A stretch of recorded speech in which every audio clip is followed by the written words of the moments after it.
Have you heard of Anchor? It's the podcast platform we use to bring you our episodes. It's the easiest way to make a podcast. Let us explain. It's free. There are creation tools that allow you to record and edit your podcast right from your phone or computer. Anchor will also distribute your podcast for you, so it can be heard across multiple platforms such as Spotify, Apple Podcast, and many more. You can make money from your podcast with no minimum listenership. And the best part is that it's everything you need to make a podcast, all in one place. So download the free Anchor app or go to anchor.fm to get started.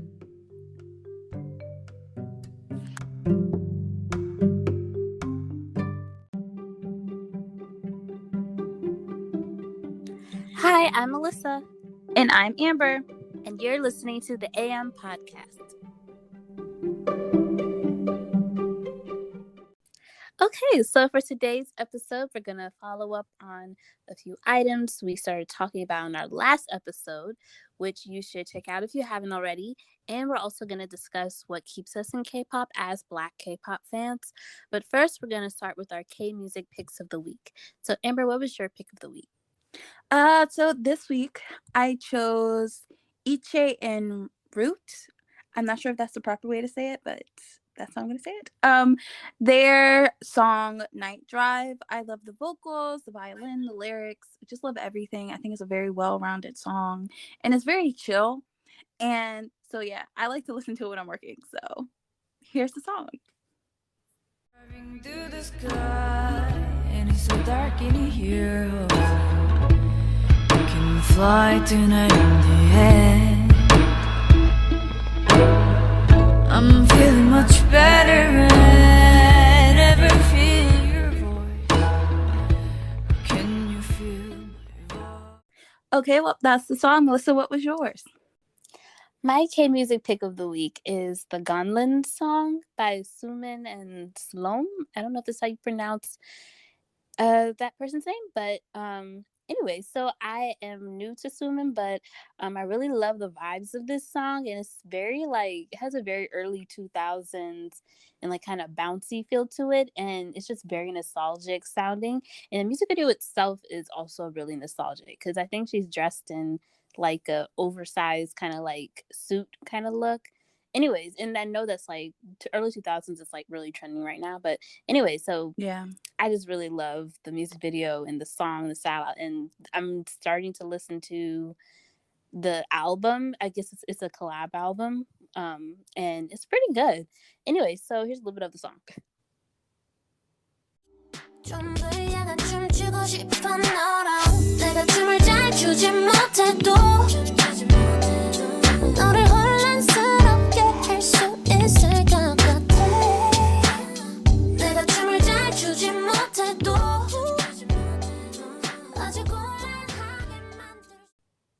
Okay, and that's it. That's it for me.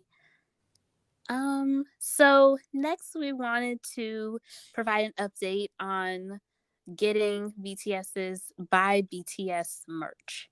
Amber, what has been your experience so far since, trying to get the merch? It's ridiculous. That's what it is. It's ridiculous and super frustrating. I guess we're just all out here fighting for our lives to get this merch though, so I can't be too shocked or anything. I will say the the pre-order releases, when they're going to release more merch or whatever, it's kind of all over the place. It's surprising, and I don't really like that because we're already on a completely different time zone as they are. So if they do it at a different time, you're gonna be waking up at 5 in the morning or 2 in the morning. I'm asleep. It's the middle of the week. We have work. Our heads are on our pillows, knocked out. What do they expect us to do? I don't understand. I mean, hopefully they make a real announcement at some point because I just want V's bag. That's all I want. But that being said, for those of you guys that listened to last week's episode, well, not last week's, it'll be 2 weeks from now. So the last episode, I'm just gonna say the last episode, you would happen to know that I thought it was absolutely ridiculous to spend money to buy RM's pants. And Amber decided, this girl right here, decided to buy his gray sweatpants anyway. But I have a justification for why. Because when I was looking at the pants earlier, I was looking at the global site. And on there, the total for plus shipping was $147. I was like, that's ridiculous for some sweatpants. And I think the actual cost without shipping was like 90 something dollars. Close to I think it was like 100 or something. I don't know. I think it might have been 100. But when you use the US one, it's only $88 for the sweatpants, and it was $103 for shipping. To me, that makes sense because there's sweatpants now. I could go down to Nike and I could try to get me some sweatpants, and they could be like $115. So, it's justified in my mind. And if you guys want to call me a hypocrite, you can, because I'll take that title for right now. But yeah, so that's my little update for the BTS merch. Melissa, what are your feelings on this? Yeah, I feel so bad because I got V's bag. And I said that you had wanted it, and like when I got it, I was just like, I really didn't think I was gonna get it because it seems like there's a couple Jimin stuff usually sells out like really quickly. Jungkook stuff, and V stuff, they were the ones that tended to sell out the quickest. And J-Hope's bag, I feel like that bag got sold out a lot pretty quickly. But anyways, I think, and I didn't even realize that I was on the global site, or I didn't realize that they were going to be also selling it on the US site. I don't know. Anyways, I must have blanked outer space out because I bought the bag through the global, and I paid like $69 for shipping, and I just kind of blacked out. And then afterwards, I was like, oh my God, I actually went through. And then, yeah, I just felt bad because I was like, oh, I could have gotten two. But I was just so shocked that I even like got to that point. You're panicking, right? I was, because it did freeze on me a little bit. And I think it took me back. I don't think it took me all the way back to the page. Anyways, I'm just going on and on about it. But basically, I was able to get V's back, so I'm happy for that. But I still would really like Jungkook's Mood Lamp, but who knows if that's even gonna happen. So I don't know. Sorry. I'm gonna go ahead. I was gonna say, how long did you say it lasted? Again, I know you told me a couple of days ago. I think it's to the 7th or the 8th. February 7th or February 8th. So that's the end of this week? Is it this week or next week? Is it this week? I don't know. I'm gonna say it's middle of next week. Okay. So they might have one or two more restocks. That's the word I was looking for earlier. Oh. They might have 2 or more restocks, but who knows? Maybe. Yeah. But by that time, I mean, the shipping for the products probably won't be till the end of next year because they're getting further and further out. I was looking at the bag from the last restock, and it said that it was going to ship in August. Yeah. So I'm like, so maybe it's going to ship in November or December if they do another one. But I'm willing to wait. So exactly. Like, I was like, why did they even put the schedule out? Like, I don't care when I get it. The schedule I want is when are the pre-sale days. Yes. I was a little upset when I saw that schedule. I was like, okay, and I don't care when I'm getting it. I just want to know when it's going to go on sale again. Exactly. But yeah, like you said, I'm also confused about the pre-sale days and times, because they only, out of the 3 that they've had so far, the first one was announced because that was like when they opened up everything. The second one was at a random time, and then the third one, they announced it 2 hours before everything went on sale, which was ridiculous. And that was, like you said, when we were sleeping. I mean, I understand, that we're not, we're just one time zone out of other time zones. But it's just like, logistically, like, why would you put out an announcement 2 hours before? Like, you really don't want, it's like they're just feeding into this craze. That's what they're doing. And I don't like it. It's just that's how they make their money. Huh? Yeah. No, I was just saying that's how they make their money though. So I mean, it is, but it's like, why do you make us feel? It is. I'm starting to feel stupid. Like, I don't know. yeah. Like, and then it's making us paranoid. Like, Mm-hmm. even yesterday when we were talking offline, you're like, I'm refreshing my page with the Yeah. bag on it, like every few hours or whatever. I'm like, you have to go through all of that drama. Why put us through the stress? It's just ridiculous. Like I really do. I have it open on my phone now. Like it's open on my phone. I've been every hour I refresh it because I never know when they're gonna drop it. Like who knows? It's ridiculous. And I was telling you offline yesterday about how they definitely could have like worked with all of their what are they like different Hive headquarters or whatever? Mm-hmm. Anywho, because Hive now has a USA branch and like the Japan branch, and on Yeah. Weaver Shop, those are the three that you can do basically. 'Cause to me, global is basically just saying Korea, in my opinion. So like they could have just worked with the people with each headquarters and then did it that way so that it could be more in tune with like the time zone, I guess, or like closer. Like they just have like time set because I feel like here in like I guess the Americas, I guess The technically, Americas. yeah, the Americas, like we're all like we might be in different time zones, but it's not super drastic like being in Korea would be. You know, it's not like 13, 14 hours. It's only by like a couple hours or so. Think the most is what like 3 or 5 hours. Is California like 3 hours? It doesn't matter. I'm going on a 3 hours tangent. difference from us. Yeah. Okay, so 3 hours. See, that's a little reasonable, and they could have worked it out that way, but I don't know. Well, global is for anyone who's not in the US or Japan. Okay. So, and I don't even think they ship, which is crazy to me. Like, I don't know. I've seen a lot of comments and they don't even ship to the UK, which is Oh. insane because they have a lot of fans over there. So do people in the UK then like do people are like don't they have like a buy proxy like buyer or something like where people can buy merch in one Oh, country that's not available in another and then they'll ship it to them that way? maybe like group orders or whatever. Hmm? Like group orders or I don't know. I just I feel don't like know. there's like something where like if I had a friend that lived in the UK, like if I was in the UK and I had a friend that lived in the US and I was Mm-hmm. like, "Hey girl, I want to get this." She would buy it and then ship it to me.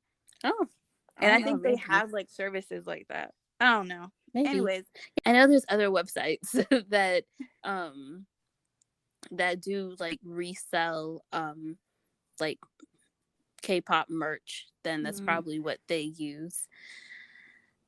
But I agree with you that maybe there could have been better coordination for the merch, for the By BTS merch.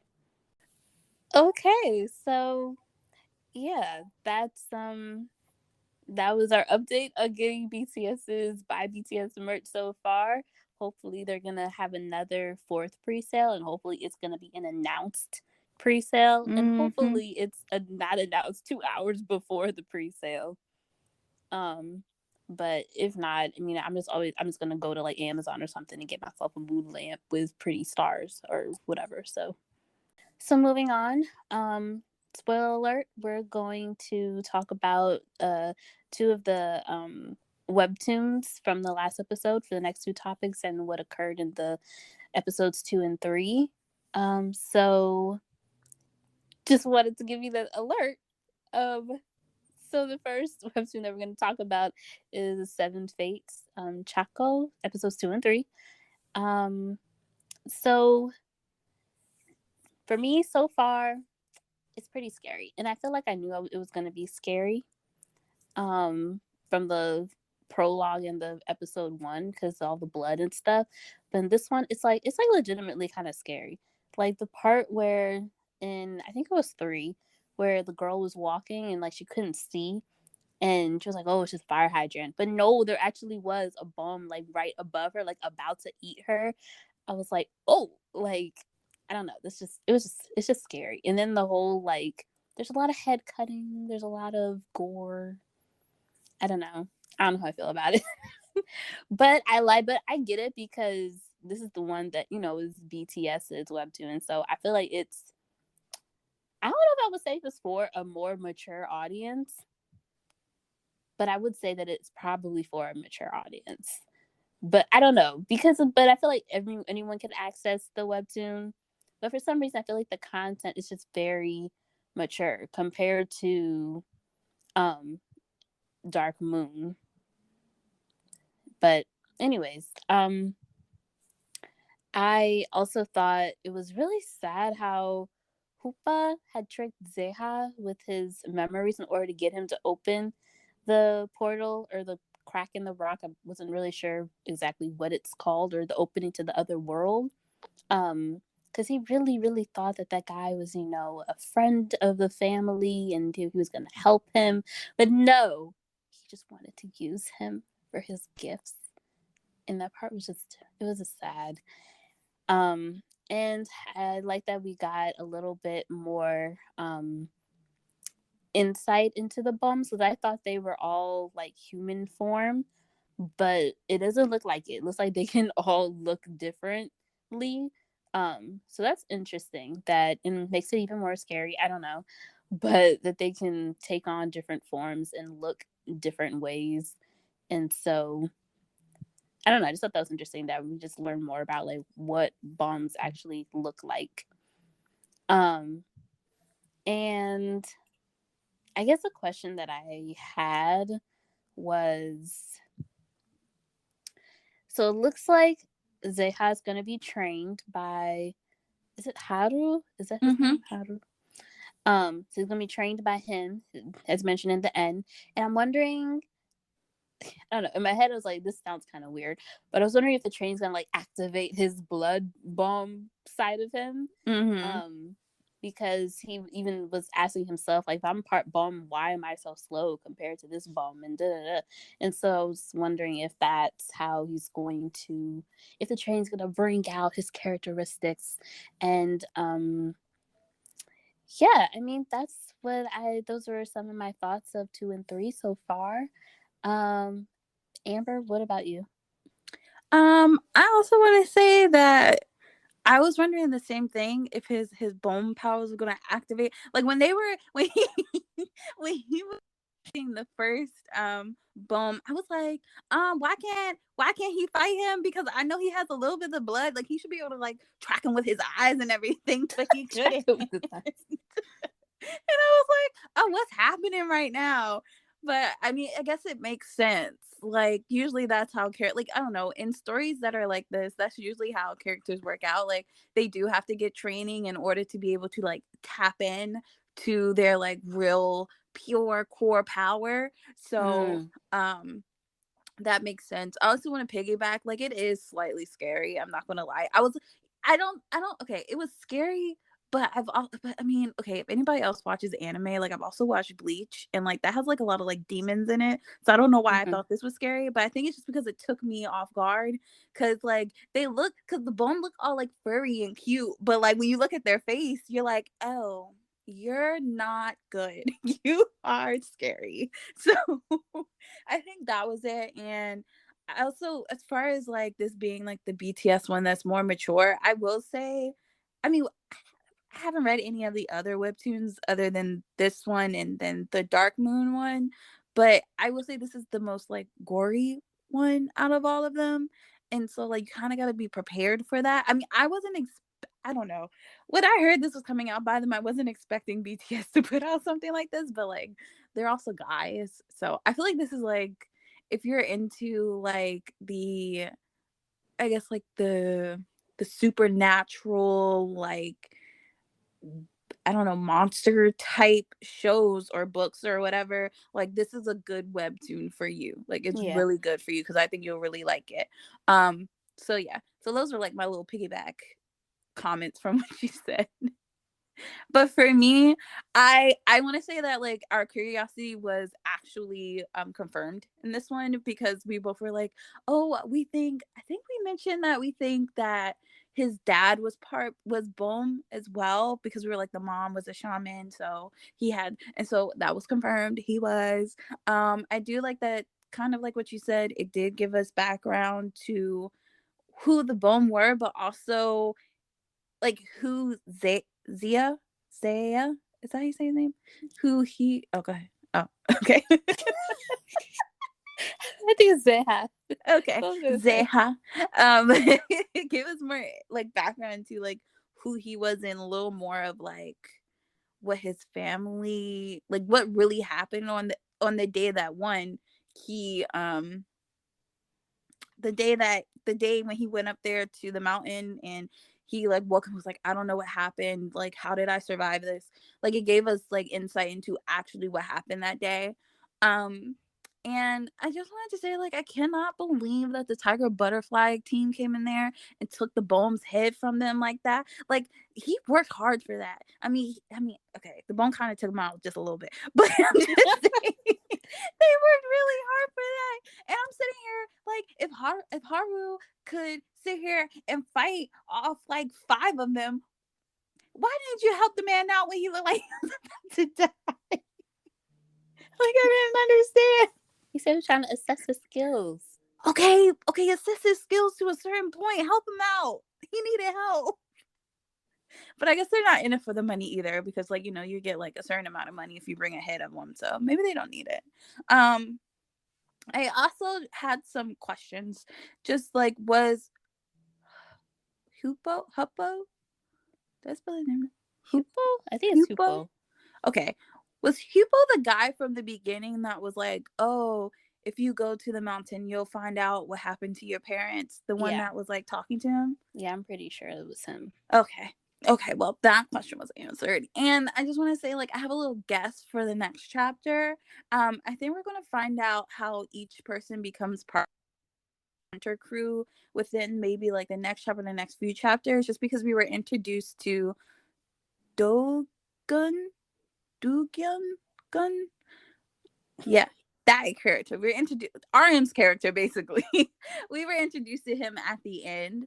So I wonder like how they like end up crossing paths, and I look forward to that. But I think something I also want to ditto is that this seems like a mature and like kind of heavy webtoon compared to the other one that we read. So yeah. But that's how I felt about 7 Fates so far. I look forward to the next chapters. Yeah, same. I just want to say it was so funny how when Arm's character came out, I was like, oh, RM. Yeah. I was like, Just oh, like that's him. RM. Look just like him. Anyways, okay, I just thought that was funny because I don't even remember who Zeha's character is supposed to be. I think it's supposed to be Jungkook.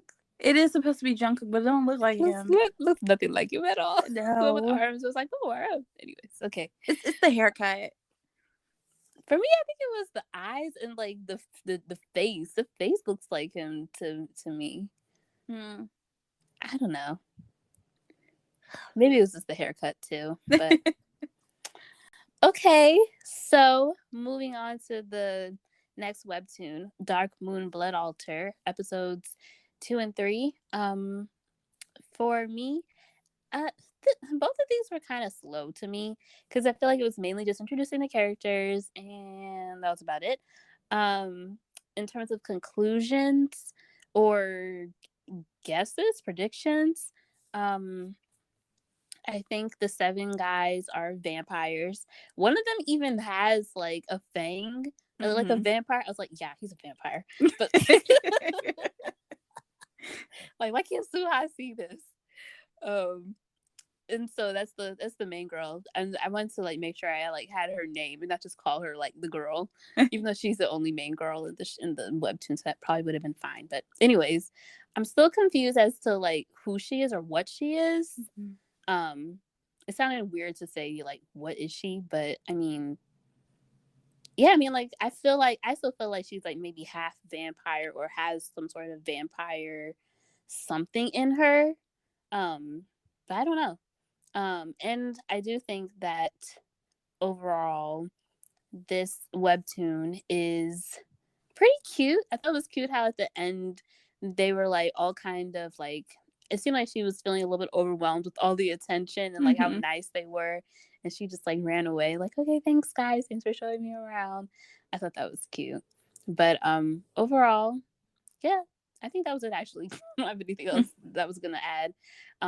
I just thought it was kind of slow, but yeah. What about you? Just that we got like, okay, I feel like we've got a lot of confirmations in these these new updates. Because I remember we were very confused. We were like, okay, but is she a vampire? Maybe she's not. Like you mentioned, you're like, she has vampire like qualities, but she's not one. But I think this one, it was confirmed that she was not a vampire, although she was, because I think was it Healy, he was like, she's not one of us, Mm-hmm. but there's something special about her. So like I Mm-hmm. feel like that was just confirming she's definitely not a vampire. Um so yeah, I really like that. I think the third, okay, the second chapter was like but the third episode I really liked. I loved how they all wanted to be friends with her, but Solon, I don't know how to say his name, but except for him. um, it's just really funny, and it's just funny because like all the other guys, they were just like, oh yeah, you can do this. Oh well, you don't have to come Solon if you don't want to. I'm like, oh, just ignore him. And he's just kept getting more upset throughout it, which is so funny. And then going back to when I was talking about like no, you were talking about the guys being vampires. I was wondering, is this secretly a school for vampires, but they're like, I guess, advertising it as like a vampire free zone? Or is it just the Mm. 7 guys that are vampires and they just kind of work their way in there? So I wasn't, Hmm. because like it is a nighttime school. I know we had this thing last time, but it is a nighttime school.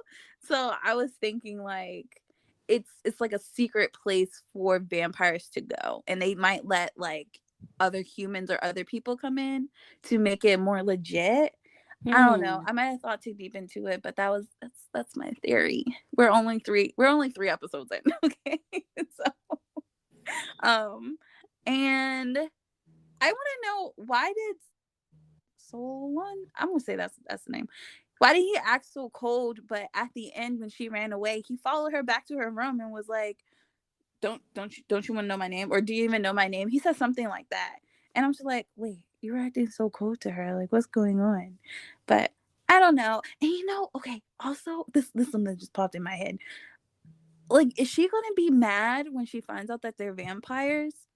Like that's she hates vampires so much.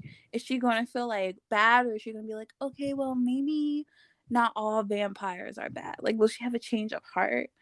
I don't know, but yeah, that's all I had to say. Okay. Well, I don't know. I think she's gonna be upset for like the first, like, I feel like it's all gonna be in one episode. Like she's gonna find out at the end of one episode that they're vampires, and then the next episode, half of it she's gonna be mad at them, and then towards the other half of that next episode, she's gonna be like, well, not all vampires are bad, I guess. That's what's gonna happen. That's what's gonna happen because she can't be mad. Like if she is getting to know them and becoming friends with them, she can't be Mhm. mad at her friends forever. Yeah. And yeah, that part about Solon at the end, I was like, this is weird. I Yeah. didn't think too deeply about it like you did, I guess. I was just like, why is he running after her? Okay, guess we'll find out next episode. Maybe he has a little crush on her, and that's why he was acting cold. I don't know. But he did also say, was he the one that had said, or was it Helly? I can't remember. No, not Helly. I think he isn't he the one who said that, like, oh, they're like the only ones or something like that in the school or something Oh, like he that, or did. there's no one else like them. Oh, okay. Did he Never say mind. Then I something guess like I that? answered my question. Maybe I fil like he did. I didn't, and I thought that was why they like stuck together, because Oh, they were the only ones that they know of. Maybe it's the only ones that they know of that are like them. oh, I'm okay. really interested in your other thing that you had said about how this could be a vampire school, Oh, but they're like advertising as like not a vampire school to make vampires feel like safer there. So I don't know. That's all I was gonna say. oh, okay. That was really interesting. It might not be that from what you just said, but that would have been a good storyline. Don't no one take that either. If anyone's listening, don't take that. Well, maybe they're the only ones that know of them like as them, but there could be other vampires in their own little cliques too. Yeah, but don't vampires normally know that other vampires are like, he knew right away that Soa wasn't a vampire. Oh. You know? Yeah, okay, I don't know. But you might be right. I don't know why I got so stuck on this. Okay, I was just wondering. Hmm. We'll find Okay. out. Yep, we'll find out. So now we're going to move into our discussion topic for today's episode, which is what keeps us in K-pop as Black K-pop fans. So for those of you who are not in the US or Canada, the month of February is Black History Month. And as Black K-pop fans, normally we like to have at least one discussion topic centered around Black culture in this month. And this month we were struggling. This year, sorry. We were struggling trying to decide the topic because usually, when you start talking about Black culture and K-pop, it can tend to be somewhat negative. So this year we really wanted to focus on a positive aspect of K-pop, and particularly as Black K-pop fans, what keeps us as fans. So that's where we are. And Amber, what are your thoughts on this? Like, what keeps you in K-pop um, as a Black K-pop fan? Oh, there's a lot, but I tried to like shorten it to a few things. I will say I don't know if this is something that keeps me as a K-pop fan, but I think it makes it easier to remain one. Is that people are more accepting of K-pop nowadays, like compared Mm. to when we first started this podcast, like back in 2020. I feel like if you told someone, "Oh, I'm a K-pop fan," they'd be like, "Huh? What's K-pop?" And then when they find out, they're like, "Oh, why do you like K-pop?" Like, they're literally looking at you like you're crazy.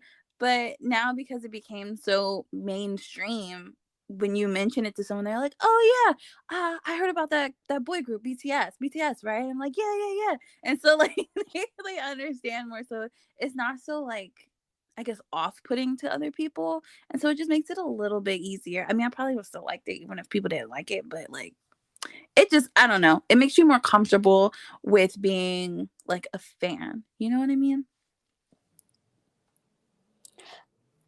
I was gonna add to what you were saying, because I was just gonna say that I agree. Because I like you were, and we've talked about this before, but you were into K-pop like way before I was, and I remember you telling me about it, and I okay, I will admit I used to look at you kind of crazy I probably, but we know. were still friends. And we were still friends. We were still girls, but so it was fine.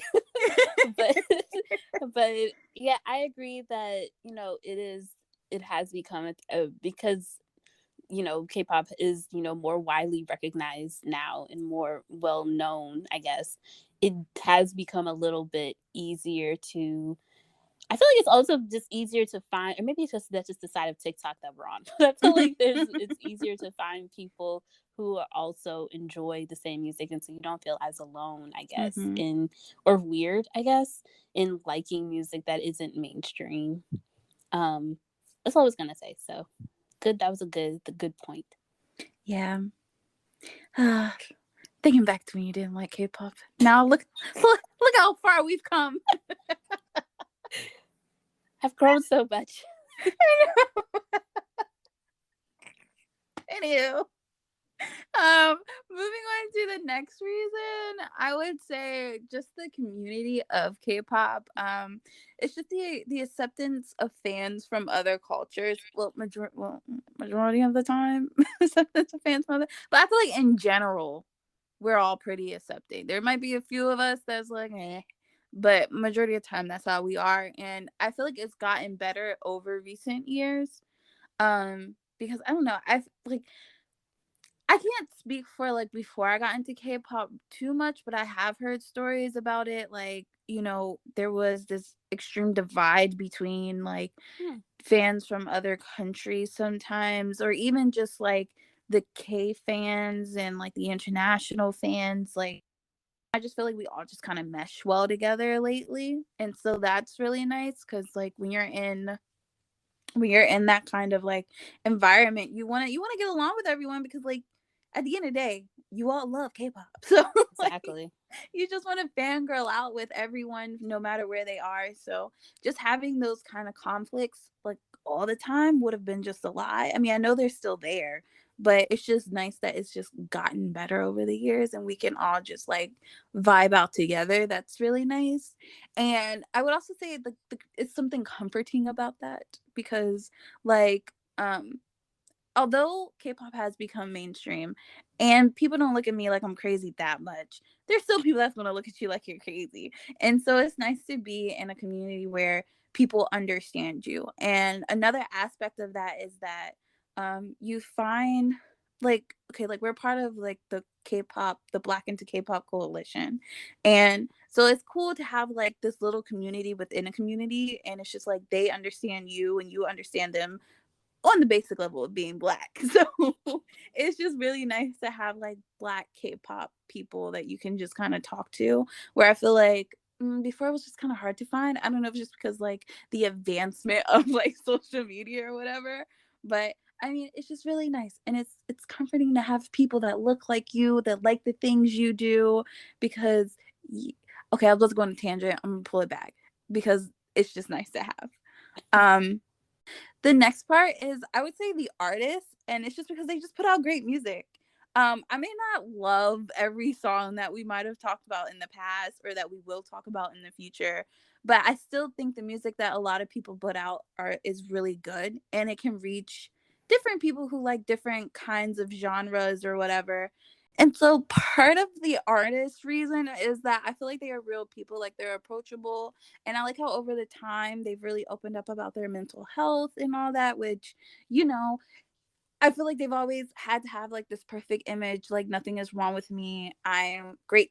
I guess, in a sense, they were supposed to be like idols, and idols, like I don't know the legit definition, but my understanding of the word idol is someone that's like perfect and you're supposed to look up to. And so for them to like for them not to show I guess how they're feeling or whatever was kind of like cutting it off and you weren't really sure like okay what's their who are they for real and who are they not like wait who are they for real and like who are they like faking it on the all the other times. And so it's just really nice that more people are able to more artists are able to open up and show like who they are. I mean, sometimes they get a little comfortable and you might find out that they are not the person that you thought they were originally, Mm-hmm. but I mean, hey, it is what it is. And I still like that because at least I know, at least I'm getting like, at least I can defend who the person is knowing who they are. And if that's something that I don't like, then that's okay. Um, I would say along with that, I would say I like that the companies are trying to take care of their artists better. I think that's very important nowadays. I guess that goes back to like the mental health thing. Like they're actually letting them take breaks and giving them time. I don't know how their schedules are working now. Like I don't know. I was watching a couple videos on YouTube and a lot they were saying that like a lot of the artists they had like back to back schedules. Like they might need to be in one I guess a city, like one city at this point, and then like 10 minutes later have to go across town and go to another place. And it's just like I just feel like now they're just really taking into consideration the care of their artists. I mean, I know not every company is doing that, but you can definitely see that they're trying to get there. And I think the last thing is just new talent that keeps coming out like all the time. I mean, I feel like we went into this I think it was in our wrap up our 2021 wrap up about like the fourth gen and how how just they're so talented and there's like really no weak links and it's just they're really exciting and how I'm looking forward to that. And so it's always nice to have good talent and artists that are talented and they keep and I think that's one other thing because like I feel like it's never boring in K-pop. There's always something new. And when you think like, oh, everybody's starting to sound the same, there's like a group that comes through with a new concept or new music where you're like, huh, I never would have put those two genres together. Or, oh, I like the way they rap. Or like, ooh, that run was good, girl. You better get it with your vocals. Like, you never know what it was. So yeah, that's like the reason for artists Um, and then I would say my last reason is just the continued diversity of music. I feel like I mentioned this before, just the mashing together of different genres of music. Because I feel like the formula for a K-pop song is very like pop, and you might have like a little rap, and so I really like that. And I love, as far as like diversity of music as well, it's just the collabs that they're doing with more artists like Megan Thee Stallion, Nati Natasha, everyone. I think Lisa did one. I think it was Bad Bunny? It was I could be wrong. I don't It might not have been Bad Bunny. I know exactly what song you're talking about. It just came out recently, right? Yeah, it was a Latin artist, but I can't remember. I can't remember his name. I could be wrong. Sorry if I'm wrong. Um but I don't know. I just like that they're starting to branch out more. I know they did it in the past, but it's just becoming more common now. And I feel like when you work with artists from different countries, or even just from where their genre is completely different from yours, like if they're like a rock artist and you're a pop artist and you come together, I think it just creates a whole new sound, and I love it, and it keeps K-pop being exciting. And so yeah, those are like my top 4 reasons for what keeps me being a K-pop fan as a Black artist. Yep, those are the positives. So good. So I think were you talking about Ozuna? DJ Ozuna. Snake, Ozuna, Megan Thee Stallion, and Okay, Lisa. so yeah, so Ozuna. Oh, I got that all wrong. I do like DJ Snake though. He makes really good music.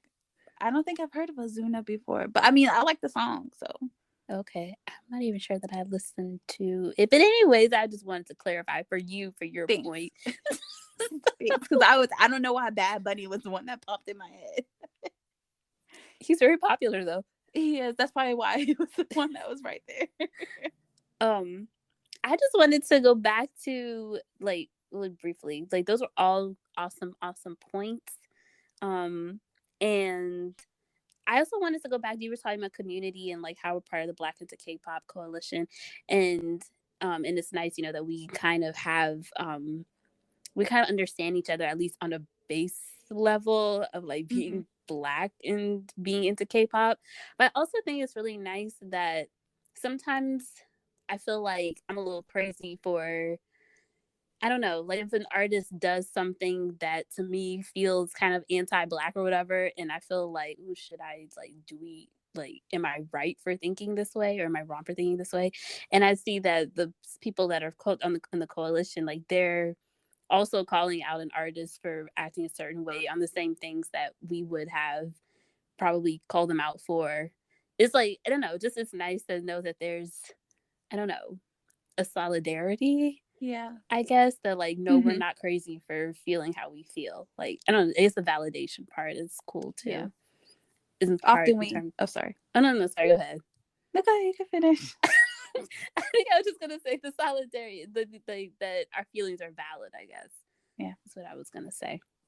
Oh, I was just gonna say, yeah, I agree with that. Just because I feel like often, and I know we're talking about being Black and like Black people, but like I feel like that's how it is sometimes in the K-pop realm, with anyone that wants to like call somebody out on culture or like cultural appropriation. Like people are like, no, you're crazy, why are you being sensitive? And so it's nice to have someone say like, no, you're not being sensitive, you have a valid point. And so yeah, just wanted to add that to what you were saying. Okay, yeah, my reasons are a bit more, I don't know, maybe mine are a bit more focused on like the industry part of it, from like why I still enjoy K-pop. But so I guess piggybacking off what you were saying about the different genres like coming together, that's one of the things that I also love about K-pop is the variety of styles that they'll put into like one song. And I personally love, I know there's a certain group that people say make noise music, but I don't care, I love it. You know what group I'm talking about? Who? NCT. I can see why people say that though. But I love some of them are really good though. Oh, sorry, go ahead. What? No, I was saying I could see why people say that, but like a lot of their music's really good. I feel like I felt that way in the beginning, but now I feel like they've kind of figured it out. Yeah. Have they figured it out, or have we gotten used to the sound? Both, maybe both. I don't know. Because I feel like the music still kind of sounds the same in terms of like how jarring some of their like breakdowns are. Okay, I'm thinking a favorite because that dance break was out of nowhere. But but I feel like I've gotten used to it, and like I just love that they like take risks in terms of like experimenting. And I don't feel like I find that in Western music that That is is true. considered to be popular for us. Maybe I need to start looking more like outside. Maybe I need to just look at other countries' musics more. I don't know, because everyone here kind of sounds the same nowadays. Yeah. That's one of the things that I love about K-pop, that they can put like different styles into one song and that they're always like mixing it up to me. And I also love, I guess to go along with that, I love the vocals, just vocals in general. I didn't even know how to like really say this because I just love the vocals. Like, I love how like diverse some of these groups are, where like they can sing like a really poppy song, and then they can sing like a really like kind of R&B kind of style song that's not necessarily like mainstream pop and still sound absolutely amazing. I don't know. I just find it really interesting. And I just love that they can sing different styles and still sound great. And then in combination with that, I've always been like a big choreo person. Like that's one of the reasons why I love artists like Janet Jackson, because she's such a bomb like dancer. She may not be like the most vocally like trained person. I think she could sing, but that's another story. We're not talking about her. But but I'm just saying, like, I've always loved people who could do choreo and dance. And the fact that these K-pop artists can dance the way they do and sing the way that they do together and like do it both so like well, it's just so impressive to me. And I can't do any of the choreo really, besides like maybe a couple hand moves that are simple. But I'm just like, wow, like I just sit there like in awe. Like it's just so exciting. And then of course, there's also the familiarity and like nostalgia for me with some of the styles. Okay, mostly like the rap and like the R&B songs, because that's what I grew up listening to. And but I feel like, okay, because I was thinking about this, and I'm like okay, so never mind. I'm just gonna say that that's just one of the reasons why I guess I really like K-pop, because the music to me a lot of the music does feel familiar to me and does feel nostalgic to me, because a lot of K-pop, as we know, is rooted in Black like music, I guess. So, and there's a lot of Black producers that produce a lot of their music, right? Yes, that is true. Yeah, I don't know why I didn't put that down as like, I didn't even have that down as like a like thought, but that's also one of the reasons why I love K-pop. That is made, a lot of it is made by Black people, which is really cool. Yeah, and they are making bank, and that is this is really cool to me, that we can take like our talents like outside of the US and like be successful, or like the Americas, I guess, I don't know, and be successful, or and it's outside of the appreciated. Western world. I don't know. Huh? I said, yeah, and it's appreciated. Yeah. And like, I mean, don't get me wrong. I've heard a few stories of like companies that didn't treat their producers right, but overall, people like respect them. And actually, I don't know. I just feel sometimes we don't get respect here in the U.S. And it's nice to see like, our brothers and sisters out there, living and surviving and doing great things. So yeah. And that they're given the space to like experiment and like be creative and not like go for, but I'm pretty sure like, well, I've also heard that like when these producers do work with these K-pop companies, that they are kind of looking for styles that are similar to Western artists. But for some reason, it just doesn't sound, they don't sound like Western. Okay, anyways. It doesn't. I don't know. They sprinkle their little like K-pop magic over it. Yeah. So yeah, I think that's all I was really going to say, like in terms of like the music and like the choreo and like yeah. So in terms of like the industry side of it, was what I was saying earlier, was like I love the albums. I love the albums. They're just so pretty and they're so unique.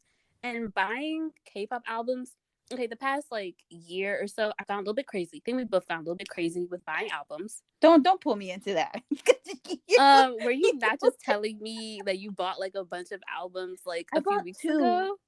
I bought 2 albums. Okay. They cost me $70, but I brought for 2? Yes. Okay. They were like $30 or $33 each, and then I think with like tax and stuff, you know. It's fine. One I might just have bought been more 3. than 30 something. Oh, I just bought 3, and I don't know why I keep getting the add-on posters. Like, what am I gonna do with these add-on posters? I don't know. Do you add it on yourself, or it just comes with it for free? I added it on myself because they gave an option to add on. No, it was like $3. They're always like $3. What are you gonna do with these posters? I don't know. That's how I felt. That's how I felt when we got that free Twice poster for free with the album. I was like, what am I gonna do with this poster? It was big too. Yeah, they're not small. I got the add-on one for Baekhyun's Bambi album. I got the one for Kai's Peaches. All of them are just rolled up in the corner. I don't know where. If I'm ever gonna put them up. When you move, you can put them in little poster frames and like hang them up somewhere. Maybe. So this all goes back to what I was saying. Like, it's just interesting. It is fun buying these albums, and they're just all so pretty. They're so unique. Like, I love the ones that look like books. Yes. I just think they're just so gorgeous, and they're just, and then you open it and it has like pages of the artist, and then in like different outfits and styles. Then you get a little photo card of them. It's just so cute. Anyways, and then I just want, because okay, it's a very, very different experience from buying Western artist CDs, and it's just, you get a pure like serotonin when you buy the albums and you open it for the first time. It's like, oh my god, this is gorgeous. So that's one of my favorite things about K-pop. But I will say, I only buy the albums of like CD, or what am I trying to say? Of the ones that I like. Like, I'm not the type of person who will buy an album just because it came out. I have to like generally like the majority of the songs on there. Oh, okay. That's how I justify spending like money on them. Not just because, you know, they're pretty, but because I actually like the album. So, but anyways, my next point, yes. Maybe I should have. So the other thing that I love about K-pop is anticipation for like comebacks. Like, I just love, I call it commotion. I don't know if it's really commotion. Couldn't think of the right word, but I just love like how they do song teasers, they do concept photos for each individual member. And if you have a group like 17, like that's a lot of people. Yeah. Like, it's just a lot of fun to see like the schedule, and then like trying to figure out the concepts of the album, and like trying to figure out like what is this song actually gonna sound like, and then the actual song comes out and sounds nothing like the teaser. Like, it's just a fun process. Like, what other industry, like, we definitely don't do that in the Western industry, but I will say that I have seen a couple Western artists lately do that. Like, they'll do like teasers, sort of. I don't know if I feel like Meg Thee Stallion had done like, I don't know if it was like a song teaser, if it was just like a poster like teaser or something for one of her mixtapes, but they're starting to do more like teasers and not just dropping a song. So I guess they're learning. I don't know. They should take notes. Yeah, and there's artists that have done like the whole I think it was Taylor Swift, maybe. I think she did like a photo card or photo book with one of her. Did she really? I think so. I could be completely wrong, but I feel like I've seen like an artist or two kind of put out like some sort of photo book or something like that to go with it. I mean, it will be, I would drop out and faint if I see one of our Western artists put out a light stick. Now, I heard that Shawn Mendes at one point was going to do like a photo like card or something like that, like that, but I didn't hear about Taylor Swift, but I wouldn't Okay. be surprised if I could be she wrong. did do that. I mean, I wouldn't be surprised. I mean, I feel like it's harder to do. I don't know. I was gonna say it's harder to do that as like. I feel like at this point it's gonna be difficult. It's difficult to do that because it's so. What's the word? Like you correlate these photo cards to like K-pop, and that's so I feel Yeah. like it's so. I feel like it's difficult to do something like that without it coming off as like, oh, you're just copying what someone else did, Mm-hmm. rather than like actually being in the industry and like putting out photo cards. Like, I mean, I guess in the K-pop industry and putting out photo cards. That makes sense. I don't know. I guess optics is what I was thinking of, but yeah, I love the comebacks, like all of the schedules and like preparing and seeing each individual member's like photos, and it's fun. And then other part that I'm seeing, especially was like this might just be because of social media, but like I love the artist and fan interactions in K-pop. Like because a lot of the artists they mainly use like V Live. I know some use like Instagram Live and basically Instagram Live, either V Live or Instagram Live.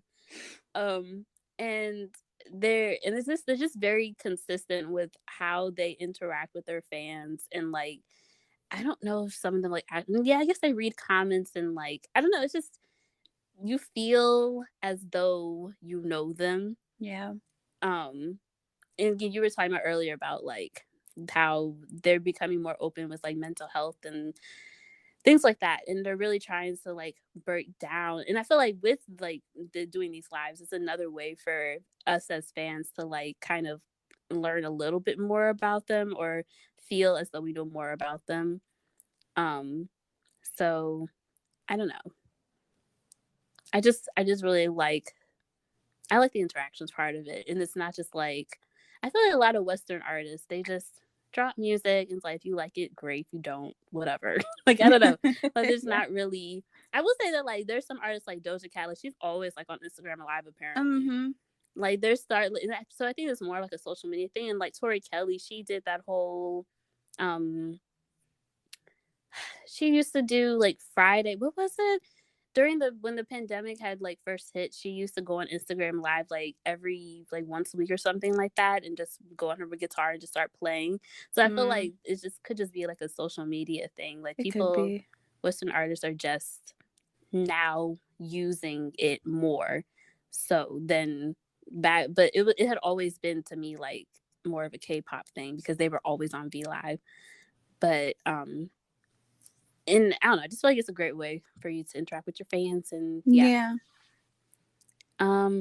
And yeah, I kind of already talked about this, but I just love the pure serotonin that K-pop brings, because not all groups have, you know, songs with really serious topics. I mean, that was one of the reasons why I liked BTS, was that they talk about things that are not just like fun or whatever, but they talk about like real life things. Mm-hmm.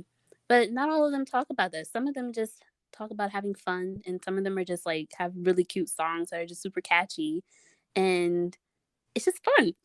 Yeah. And just makes you feel happy. Like I don't know, but yeah, I feel like I talked a lot, but those are the reasons why I still like K-pop, even as a black person or as a black K-pop fan. I feel like a lot of people would, I guess, agree with what you said. So, I hope so. I kind of wanted to add it on. I forgot. Like choreo for K-pop groups, like they're top tier. Yes. Like, especially like you know, I'm really okay. The one that pops in my head is 17, just because there's so many of them, but like they're always on point. There's no one that does like a misstep. It's like everyone's foot when they have to lift it up is at the same level. Like it's just so crazy how, I mean, I guess that's just like the hours and hours of work that they put in for the choreo and all that. So yeah, I don't know. And I like how they use I like how they use like I guess it goes also with kind of like how they use different producers from all over the world. Like I like how they use different choreographers from many Mm. different places. It kind of Mhm. gives everything like a nice little spice, and they don't use like I know they'll might ask like the same choreographers to choreograph like a dance here or there for them, but I like the different ones because each one brings something new to the table when they hear a song. Like they might interpret it differently than others, and so I don't know. These K-pop artists are so good at like just moving. Period. So Just moving, period. that's just it. Did you have anything else to say about just staying a K-pop fan? Um, no, I guess not. All right, so we have a quick announcement. The Black into K-pop Coalition is starting up again this month, so check out the links in the description for updates. And yeah, so this is the end of the episode. We would love to hear what keeps you loving K-pop and staying a K-pop fan. You can let us know on Twitter and Instagram at _AM podcast, or leave us a voice message on SpeakPipe. All links are in the description. If you like this episode and want to hear more, please subscribe to the podcast. Thank you for listening. Stay safe out there, and we will talk to you next episode.